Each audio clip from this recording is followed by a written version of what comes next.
On the 6th of September 1942, General Douglas MacArthur sat in his headquarters in Brisbane, 2,000 kilometers from the nearest Japanese soldier, and wrote a cable to General George Marshall in Washington. The Australians, he reported, had proven themselves unable to match the enemy in jungle fighting. Aggressive leadership, he said, was lacking. 5 days earlier, those same Australians had forced the Japanese Imperial Navy to do something it had never done in 8 months of war: evacuate, abandon the objective, admit defeat. And they'd done it with militia conscripts the rest of the Australian army called chocolate soldiers, because, like chocolate, they'd melt in the heat of battle. They didn't melt. They held a muddy airstrip in a monsoon against 3 banzai charges at 3 in the morning, and they killed roughly 300 Japanese Marines in a single night. Then the AIF came forward with bayonets and drove the rest into the sea. But here's the part that should bother you. MacArthur knew all of this when he wrote that cable. He had the reports, he had the casualty figures, he had the intelligence summaries, and he still told Washington the Australians couldn't fight.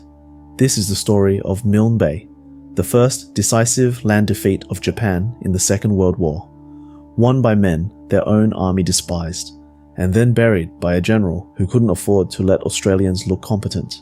The word choco was not a compliment. It came from George Bernard Shaw, the 1894 play Arms and the Man, where a cowardly soldier carries chocolate in his ammunition pouches instead of bullets. Oscar Strauss turned the character into an operetta in 1908. By the time the Second World War started, Australian soldiers had weaponized the insult. The men of the Australian Imperial Force, the AIF, were volunteers. They'd signed up, shipped out, fought Rommel at Tobruk, earned every scar. They looked at the militia with something between pity and contempt. The Citizens Military Forces, the CMF, were conscripts, part-timers, men who trained 2 days a week, drilled on weekends, and had never heard a shot fired in anger. They were also, under the Defence Act 1903, legally prohibited from serving outside Australian territory, which seemed to confirm what the AIF already believed. The government didn't trust them to fight either. The nicknames stuck. Chocos, koala bears, protected animals you couldn't shoot at or export. Archie Cameron, a member of the Australian Parliament, repeated the koala bear line on the floor of the House in October 1942. The contempt was institutional, and in mid-1942, these were the men the army sent to hold the eastern tip of Papua New Guinea. Stay with me on the geography because it matters. Papua, the southeastern quarter of the island, was an Australian possession under the Papua Act 1905. It was formerly Australian territory under Section 122 of the Constitution, not a League of Nations mandate like the territory of New Guinea to the north. That constitutional technicality meant militia could legally serve there. It was the only reason the Chocos went to Milne Bay at all. The 7th Infantry Brigade comprised 3 Queensland battalions, the 9th, the 25th and the 61st, the Queensland Cameron Highlanders. They'd been training at Rolling Stone near Townsville, doing infantry drills 2 days a week and digging defensive positions the rest. Their commander, Brigadier John Field, was no amateur.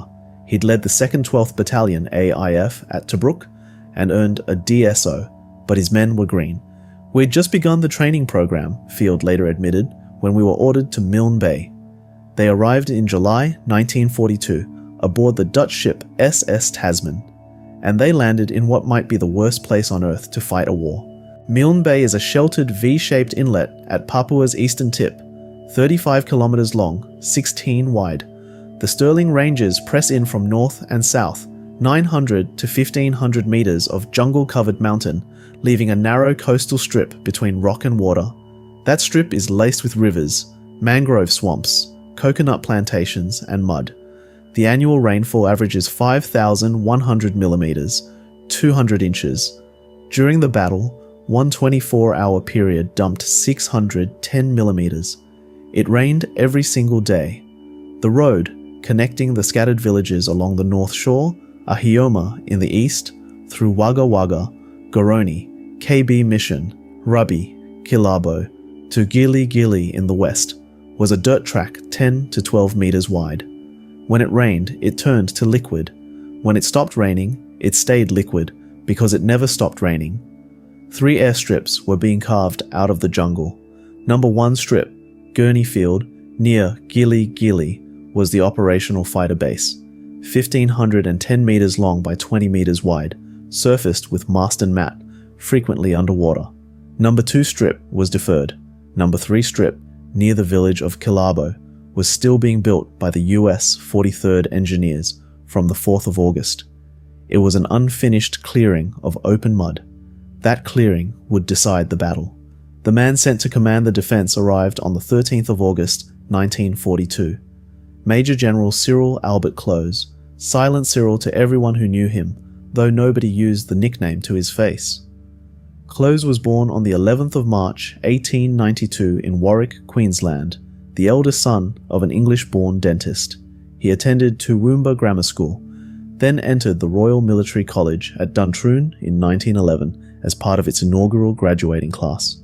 His classmate was Sidney Roll, who would one day command all forces in New Guinea. They graduated on August 14, 1914. The same month, the war that would define their generation broke out. At Gallipoli on April 25, 1915, Close served as a forward observation officer directing naval gunfire.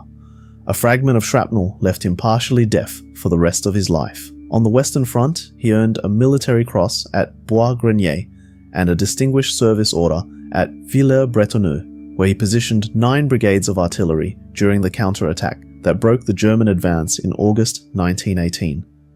Between the wars, he taught at Duntroon. In Greece, in 1941, when a flank collapsed at Pineos Gorge, Blamey sent Clowes to fix it. He rallied the New Zealand 21st Battalion with the instruction to hold even if it meant extinction. They held for 3 days while the main Anzac force withdrew. His Chief of Staff, Colonel Frederick Chilton, later described him with brutal precision. He had the reputation of being a man of very few words, even when you got to know him. He was a very good commander in my book, a fine commander and a steady man. The only thing I think he can be criticized for is his lack of public relations, for not sending back phony reports about what a wonderful job he was doing. That last sentence is the whole story. Remember it. Close flew into Milne Bay in a harrowing flight. An inexperienced American pilot got lost and nearly ran out of fuel. He wrote to Rowell afterwards, "Yes, we did get here, largely by guess and by God." He assumed command on August 22nd, 4 days before the Japanese landed. He had one hand-drawn map, unreliable radio communications wrecked by rain, no barges, no four-wheel drive vehicles, and intelligence reports from MacArthur's GHQ telling him 5,000 Japanese were on their way. The actual number was closer to 1,900, but Close didn't know that. He was fighting blind in a monsoon, and Brisbane was watching. Here's the thing about the intelligence picture. The Allies knew the Japanese were coming, not vaguely, not approximately, but with frightening precision. Codebreakers under Commander Eric Nave at Frumall, Fleet Radio Unit, Melbourne, had broken the JN-25 naval code. By mid-July 1942, MacArthur knew the approximate date, the units involved, the ships allocated, and the training standards of the attacking force. This intelligence directly triggered the rush of the 18th Brigade AIF from Brisbane, arriving between 12th and 21st August, days before the blow fell, so MacArthur could see the strategic picture from 2,000 kilometers away. Close could barely see past his own headquarters, and MacArthur, who had that intelligence, kept demanding detailed daily updates from a man fighting with one wrong map in the dark. Major General George Vasey, Deputy Chief of the General Staff, warned Rowell on August 28th that MacArthur's headquarters was like a bloody barometer in a cyclone, up and down every 2 minutes. Since this was GHQ's first real battle since their defeat in the Philippines, Vasey said, they were nervous and dwelling on every message. He warned, "I feel that a wrong impression of our troops has already been created in the minds of the great." Rowell shot back, "I wish Chamberlain and company could visit the jungle and see what conditions are instead of sitting back and criticizing." Think about that dynamic. MacArthur had ultra-intelligence, air-conditioned officers, and a clear strategic picture. Close had mud, deafness from Gallipoli, and one inaccurate map. MacArthur demanded speed. Close needed to survive the night first. The Japanese plan was designated Operation RE, the southern pincer of a dual assault on Port Moresby. The northern pincer was the advance over the Owen Stanley Range through Kokoda. After the 124th Infantry Regiment was diverted to Guadalcanal, the army refused to commit its troops to barges exposed to air attack, and the Navy ended up going alone. Special Naval Landing Forces, sailors trained as light infantry, not the elite Marines they're sometimes called in Western accounts. Older reservists, many in their 30s, pressed into ground combat. The invasion fleet left Rabaul at 7 a.m. on August 24th under Rear Admiral Matsuyama. Light cruisers Tenryu and Tatsuda, 3 destroyers, 2 transports, and submarine chasers. Commander Hayashi's orders from Vice Admiral Mikawa were blunt. At the dead of the night, quickly complete landing and strike the white soldiers without reserve, unitedly smash to pieces the enemy lines and take the aerodrome by storm. The Japanese believed the airfields were defended by 2 to 3 companies, 300 to 600 men. The reality, approximately 9,000 Allied personnel, including 4,500 infantry. They had the numbers wrong by a factor of 15. At roughly 10:30 p.m. on 25th August, over 1,000 Marines came ashore near Wagga Wagga and Wanadala, 3 kilometers east of their intended landing point at Rabi. A navigation error. It added critical distance to their march towards the airstrips, which now sat 8 to 11 kilometers to the west through mud and jungle. The first Australian casualties that night were grimly accidental. D Company, 61st Battalion, was being withdrawn from Ahioma by sea in 3 luggers. They sailed directly into the Japanese landing force. Bronzewing was holed. 11 passengers were killed, some in the firefight, others captured and bayoneted. Just before midnight, patrols collided east of KB Mission. A screening platoon of B Company, 61st Battalion, opened fire, killed 4 Japanese, and pulled back. Dawn on 26 August brought the Kitty Hawks. Number 75 Squadron and Number 76 Squadron RAAF flew P-40E Kitty Hawks, single-engine fighters with 6 wing-mounted .50 caliber Brownings and a 500-pound bomb. Number 75 Squadron had already earned its reputation during a brutal 44-day defense of Port Moresby, destroying 39 enemy aircraft at the cost of 12 pilots. These were not fresh units. They were tired, experienced, and deadly at low altitude. The 26th was the air war's turning point. Both squadrons hit the Japanese beachhead in continuous shuttle strafing runs from first light. Landing barges, supply dumps, a concealed fuel stockpile. The destruction of those barges was catastrophic. It eliminated the Japanese ability to flank along the coast by water and cut off resupply from the sea. Lieutenant Chikanori Moji of the 5th Kure SNLF wrote in his diary afterwards, "We were losing our composure. I felt a cramp in the stomach, everything disintegrating and all order lost. The easygoing feeling that if we went on we would certainly succeed had completely disappeared. We sat on fallen trees and remained silent." And there's a detail from 2 days earlier that the main narrative usually misses. On August 24th, Kitty Hawks had already strafed 7 Japanese barges beached on Goodenough Island, destroying all 7 and stranding 350 troops of the 5th Sasebo SNLF. That was the planned northern flanking force, eliminated before the battle even began. Those men held out on Goodenough Island until October, when a submarine extracted the survivors. Number 76 Squadron was led by squadron leader Peter Turnbull, 25 years old, 12 confirmed victories, nicknamed Tomahawk Pete. On August 27th, during a low-level strafing run targeting Japanese tanks near KB Mission, his Kitty Hawk clipped a tree and went into the jungle. His body was recovered on September 4th. Number 3 Airstrip, the unfinished clearing that would decide the battle, was renamed Turnbull Field. His replacement was squadron leader Keith Bluey Truscott, the RAAF's second highest scoring ace and a Melbourne Football Club premiership player who'd kicked goals in the 1939 and 1940 VFL Grand Finals before the war, interrupted everything. Truscott was killed 6 months later in a flying accident at Exmouth Gulf, Western Australia. He was 26. 2 squadron leaders dead within 6 months, both under 27. The Kitty Hawk itself deserves a moment. The P-40E was powered by an Allison V171-0-39, producing 1,150 horsepower, a rugged, low-altitude workhorse that couldn't match the Zero above 15,000 feet, but didn't need to at Milne Bay, because every sortie was flown at treetop level.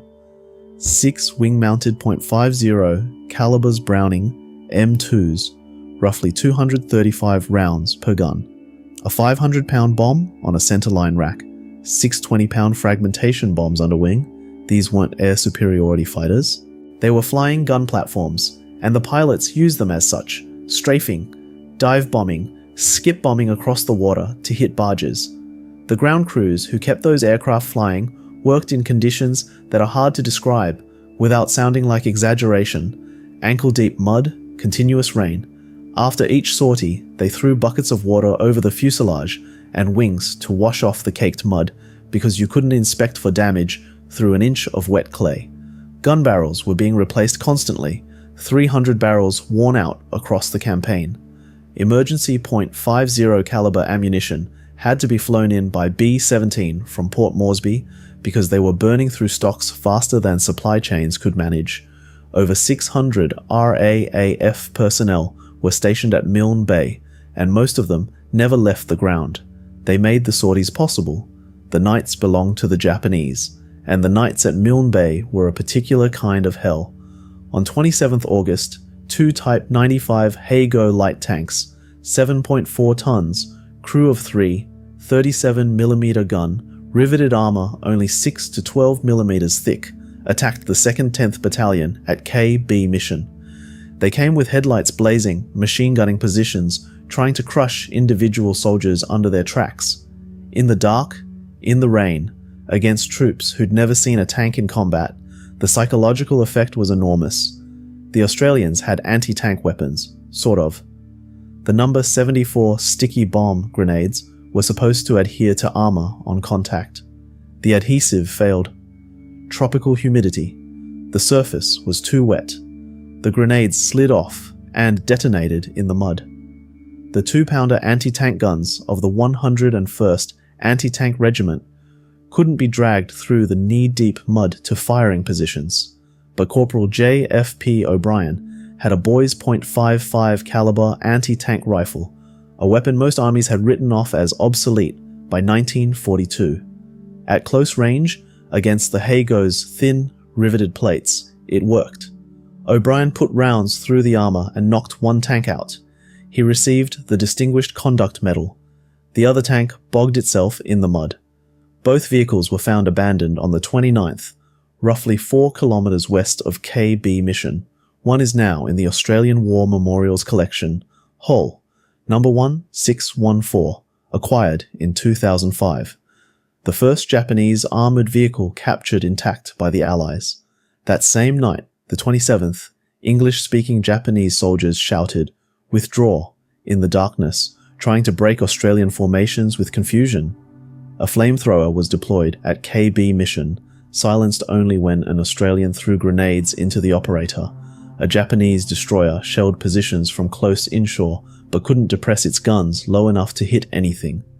The 2nd 10th Battalion, AIF veterans, Tobruk men, broke. The official history described it as faulty dispositions and other command failings. 43 killed, 26 wounded. The remnants withdrew through the 25th Battalion's positions, dragging confusion with them. This was the lowest point, and this was the night when the difference between the AIF and the militia stopped mattering, because the militia didn't break. The 25th Battalion held its ground. The 61st held its ground. The Chocos, the men who were supposed to melt, stood where the Tobruk veterans hadn't. Individual stories from that night survived because the men who lived through them were too stubborn to die quietly. Private Albert Joseph Abraham of the 2nd 10th Battalion from Semaphore in South Australia was hit by 5 bullets in his legs during the fighting on the 27th. He lost consciousness. His platoon withdrew and left him for dead, not out of cruelty, but because in the dark and the rain, you couldn't tell who was alive and who wasn't. Abraham woke up, alone, in Japanese-held ground, unable to walk. By the time a patrol found him the next morning, he'd killed 6 more Japanese during the night, from the ground, with a rifle he could barely hold. He received the Distinguished Conduct Medal, and the citation doesn't explain how a man with 5 bullets in his legs fights a war by himself for 8 hours in the dark. Because some things don't fit in a citation, Captain Jeffrey Methke of the same battalion received the Military Cross for fighting off tanks and infantry while his company was completely encircled. The surround didn't break him. The tanks didn't break him. He fought his way out. But what happened on the ground at KB Mission was only part of the story that night. None of it would have been possible without people who never wore a uniform. The Australian New Guinea Administrative Unit, ANGJAU, had supervised Papuan labour at Milne Bay from June 1942. Papuans cleared land for airstrips, built a pontoon wharf, unloaded ships, constructed roads, and carried supplies to forward positions during the battle itself. 42,000 Papuans were indentured across the combined Milne Bay and Bunagona campaigns, paid 10 shillings a month to do work that kept an army alive. One story from Milne Bay deserves more space than it usually gets. On August 28th, an RAAF crash boat was sunk in the bay. LAC John Dunnigan, a ground crew member, drifted for 18 hours across the water before washing ashore. He was wounded, alone, behind Japanese lines. A mission-trained Papuan nurse named Mayogaru Taulebona found him, treated his wounds, and hid him from Japanese patrols. She kept him alive until Australian forces advanced far enough to reach them. Papuans Edward Guys, John Pilakapio, Pilimomi, Eli Dixon, and Banaba were decorated for their service at Milne Bay. The term Fuzzy Wuzzy Angels, associated primarily with the Kokoda track, has since been extended to honour Papuan assistance across all the Papuan campaigns, but Mayogaru's story barely registers in most accounts. 59 Papuan civilians were murdered by Japanese forces during the battle. That number should not pass without sitting with it for a moment. By 28th August, the Japanese had reached the eastern edge of No. 3 airstrip, 3 kilometers from operational Gurney Field. If they took Gurney, they'd have an airbase. If they had an airbase, they'd have air cover. And if they had air cover, Port Moresby was next. Close made a decision that his critics in Brisbane called hesitant, and that anyone who was actually there called sensible. He temporarily pulled 30 Kitty Hawks back to Port Moresby after intelligence reported a Japanese naval force approaching, 1 cruiser and 9 destroyers. 2 Kitty Hawks were lost in accidents during the withdrawal, 1 pilot killed. The fighters returned the next afternoon. On the evening of August 29th, a second Japanese convoy landed 768 more Marines, the 3rd Kure SNLF, and elements of the 5th Yokosuka. Commander Yano Minoru arrived and took overall command. The Japanese force at Milne Bay now numbered roughly 2,800, and then, at 3 in the morning on August 31st, they tried to end it. Roughly 750 Japanese Marines formed up east of No. 3 airstrip. The clearing, unfinished, unpaved, open mud stretching between the jungle edge and the coastal swamp, sat in front of them like a parade ground. On the other side, behind barbed wire and minefields, the 25th and 61st Battalions waited. With them, Vickers heavy machine guns with interlocking fields of fire, infantry mortars, Bofors 40mm anti-aircraft guns repurposed as ground weapons, and 25-pounder field guns of the 9th Battery, 2nd 5th Field Regiment. Australian flares arced into the rain and lit the killing ground. The first wave charged 600 metres of open mud.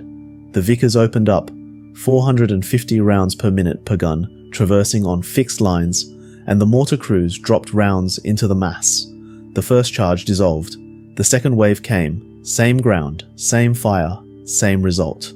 Bodies stacked on bodies in the mud. The third wave, same. Approximately 300 Japanese Marines were killed in those 3 charges. Commander Hayashi was killed or incapacitated during the assault. He was posthumously promoted to captain on September 1st. Yano tried a flanking movement 200 meters north against the 61st Battalion's positions on Stevens Ridge. It failed. The Chocos held No. 3 airstrip. The men who were supposed to melt stood behind their guns in the rain and killed 300 men crossing open ground at 3 in the morning, and nobody in Brisbane would ever thank them for it. Here's where the horror needs to be told, because it changed the character of the fighting from that point forward. Throughout the battle, Japanese forces committed systematic atrocities. None of the 36 Australian soldiers captured during the battle survived. None. Bodies were found bound and bayoneted. At least 59 Papuan civilians were murdered between 25th August and 6th September, including women who were sexually assaulted before being killed. When advancing Australians discovered these atrocities on the 29th, Sergeant Arthur Trail of the 2nd 12th Battalion recorded what happened next. Our policy was to watch any apparent dead, shoot at the slightest sign of life, and stab with bayonet even the ones who appeared to be rotten. It was all out from then on, neither side showing any quarter, and no prisoners were taken. I'm not going to dress that up. That's what it was. Claus ordered the counter-attack. The 2 12th Battalion, AIF, advanced eastward through ankle-deep mud, past snipers, booby traps, and Japanese soldiers playing dead. They reached KB Mission by late afternoon on September 1st and attacked with fixed bayonets, 60 Japanese killed. That night, roughly 300 Japanese retreating from Stevens Ridge stumbled into positions held by the 2nd 12th and the Militia 9th Battalion around the Gamma River. The collision in the dark inflicted devastating casualties on the Japanese. On September 2nd, Commander Yano sent his final radio message to Rabaul. "We have reached the worst possible situation. We will together calmly defend our position to the death. We pray for absolute victory for the Empire and for long-lasting fortune in battle for you all." The 2nd 9th Battalion leapfrogged forward by barge and took over the advance. Near Elavala Creek, they lost 34 men forcing a crossing under sustained machine gun fire, and on the afternoon of the 4th of September, the battle produced its Victoria Cross. Corporal John Alexander French, QXTA1071, 2nd 9th Battalion, born July 15, 1914 in Crow's Nest, north of Toowoomba. First man from his town to enlist, October 22, 1939. He was commanding a section pinned down by 3 Japanese machine gun posts near Goroni. French went forward alone, grenades into the first post, silenced it, walked back to his section, collected more grenades, advanced again, silenced the second. Then, with a Thompson submachine gun, he attacked the third post from the hip. He was hit, badly wounded, kept firing, kept moving forward. When his section reached him, all 3 gun crews were dead. So was Corporal French. He was 28 years old. The Japanese High Command ordered evacuation on September 5th. Over 3 nights, the survivors embarked from the Wagga Wagga beachhead. Troops who couldn't reach the boats tried to escape overland toward Boona. Most were hunted down. The numbers tell the rest. Of approximately 2,800 Japanese committed to the operation, only 1,318 re-embarked. An additional 350 were stranded on Goodenough Island. Between 600 and 750 were confirmed dead. The rest disappeared into the jungle and never came out. Australian casualties, approximately 167 killed or missing, 206 wounded. American casualties, 14 killed. Both Japanese tanks lost. The RAAF fired 196,000 rounds of .50 caliber ammunition and wore out 300 gun barrels in 11 days, and what the Kitty Hawks did deserves its own reckoning. Number 76 Squadron alone flew 220 sorties. Ground crews worked day and night in ankle-deep mud, throwing buckets of water over aircraft after each sortie to inspect for damage beneath the caked dirt. Emergency .50 caliber ammunition was flown in by B-17 because they were running out. Lieutenant General Rowell's assessment was direct. The action of 75 and 76 squadrons on the first day was probably the decisive factor. So what did MacArthur do with his victory? 2 things, simultaneously: his public communique dated approximately 1st September, while the battle was still being fought, praised Australian combat troops ably commanded by Major General Close.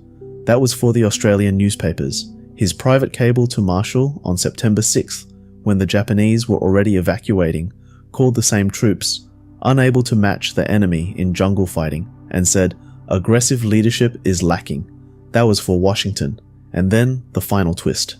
After the victory was beyond dispute, he added a sentence designed to erase its meaning entirely.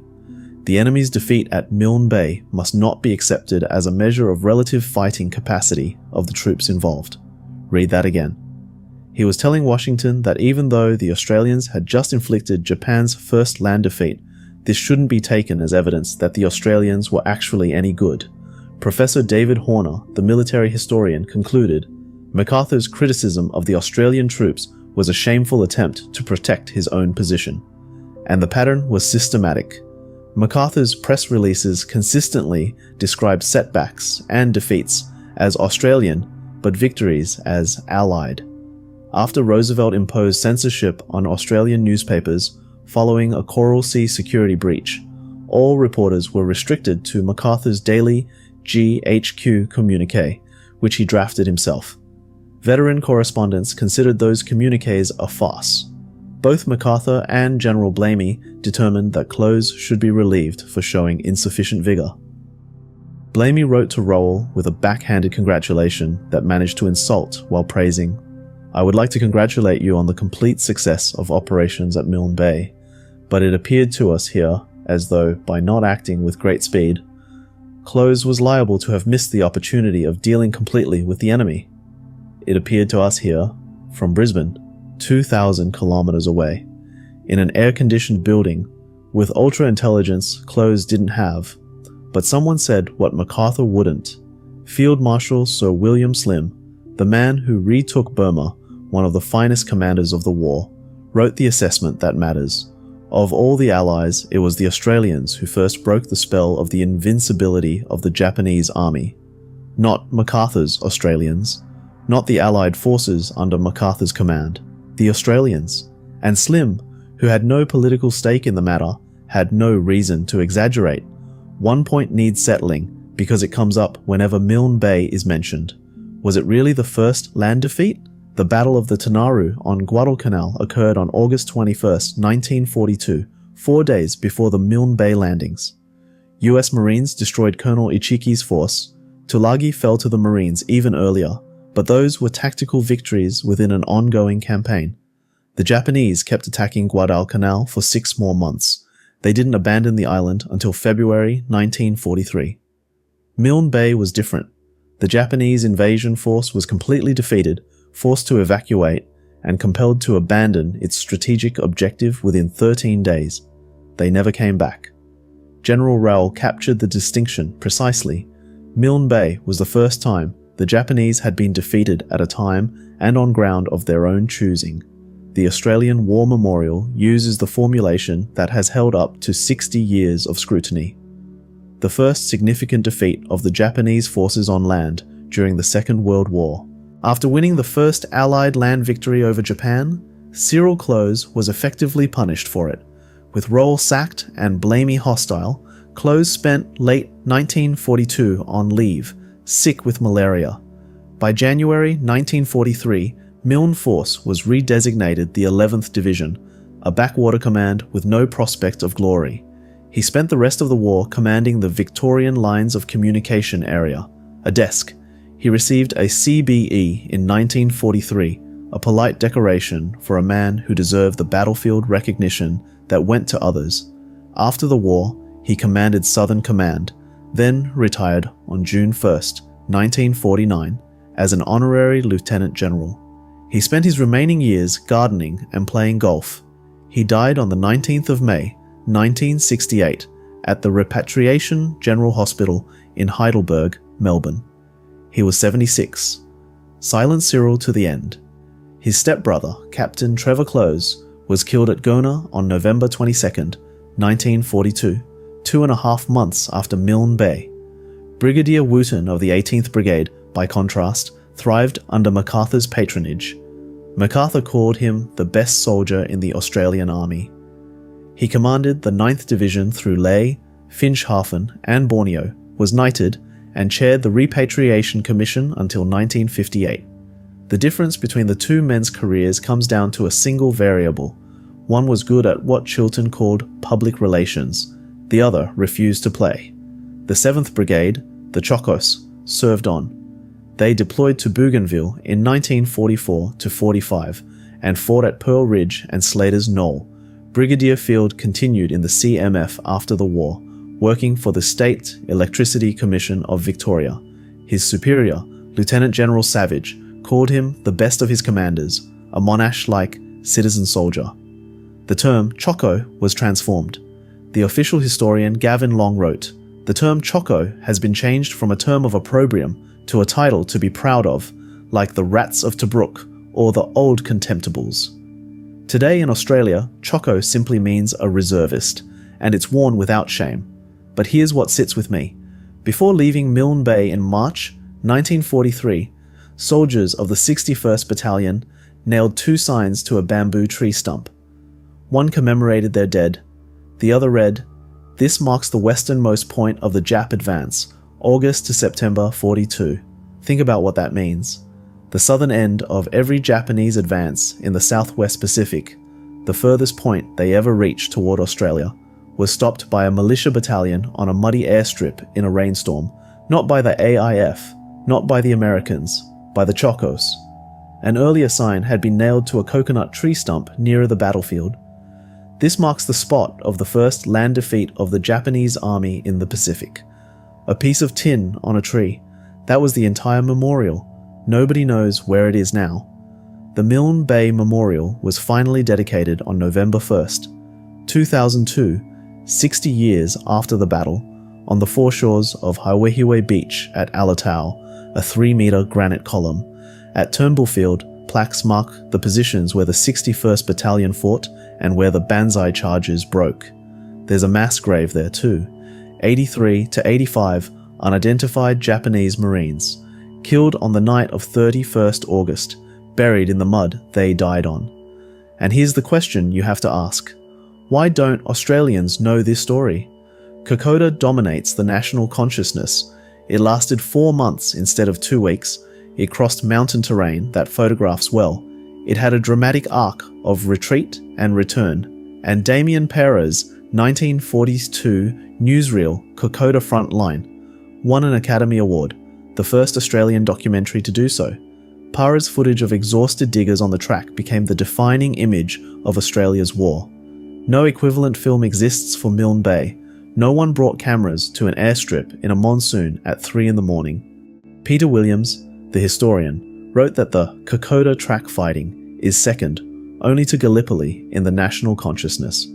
Peter Brune protested in A Bastard of a Place that Kokoda's status constitutes but 1/5 of the Australian legend of Papua during 1942. The rest, Milne Bay, Gona, Boona, Sanananda, was supposed to be part of that legend too. It never got there. MacArthur's suppression played a direct role. Roosevelt had imposed censorship on Australian newspapers after a Coral Sea security breach, and all reporters were restricted to MacArthur's daily communique, which he wrote himself. If the communique didn't celebrate it, the papers didn't print it, and MacArthur had no interest in celebrating an Australian victory that highlighted his own misjudgment. But there's a simpler reason too. Close's chief of staff identified it with the same precision he applied to everything else. Close refused to play the publicity game. He wrote no memoirs, gave no interviews, filed his after-action report, and moved on. Kokoda had Pereira, and later the trek itself became a pilgrimage trail that thousands of Australians walk every year. Milne Bay has a remote airport you can reach by chartered flight. The Kokoda track is a tourist industry. Milne Bay is a footnote, and a 13-day decisive victory, paradoxically, lacks the dramatic suffering that history turns into monuments. Months of agony on a mountain track make better memorials than 2 weeks of mud and machine gun fire at an airstrip, which says more about how we remember wars than about who actually won them. And at Gurney Airport, the commercial airfield that serves Alatau today, Passengers arrive and depart on the strip that closes Chocos held. Most of them don't know it. The runway was surfaced over the Marston Mat decades ago. The Kitty Hawk revetments are gone. The barbed wire is gone. The Vickers positions are gone. But the mud is the same. Brigadier Field, the engineer who led the militia, said it best. No drama, no embellishment, just the fact.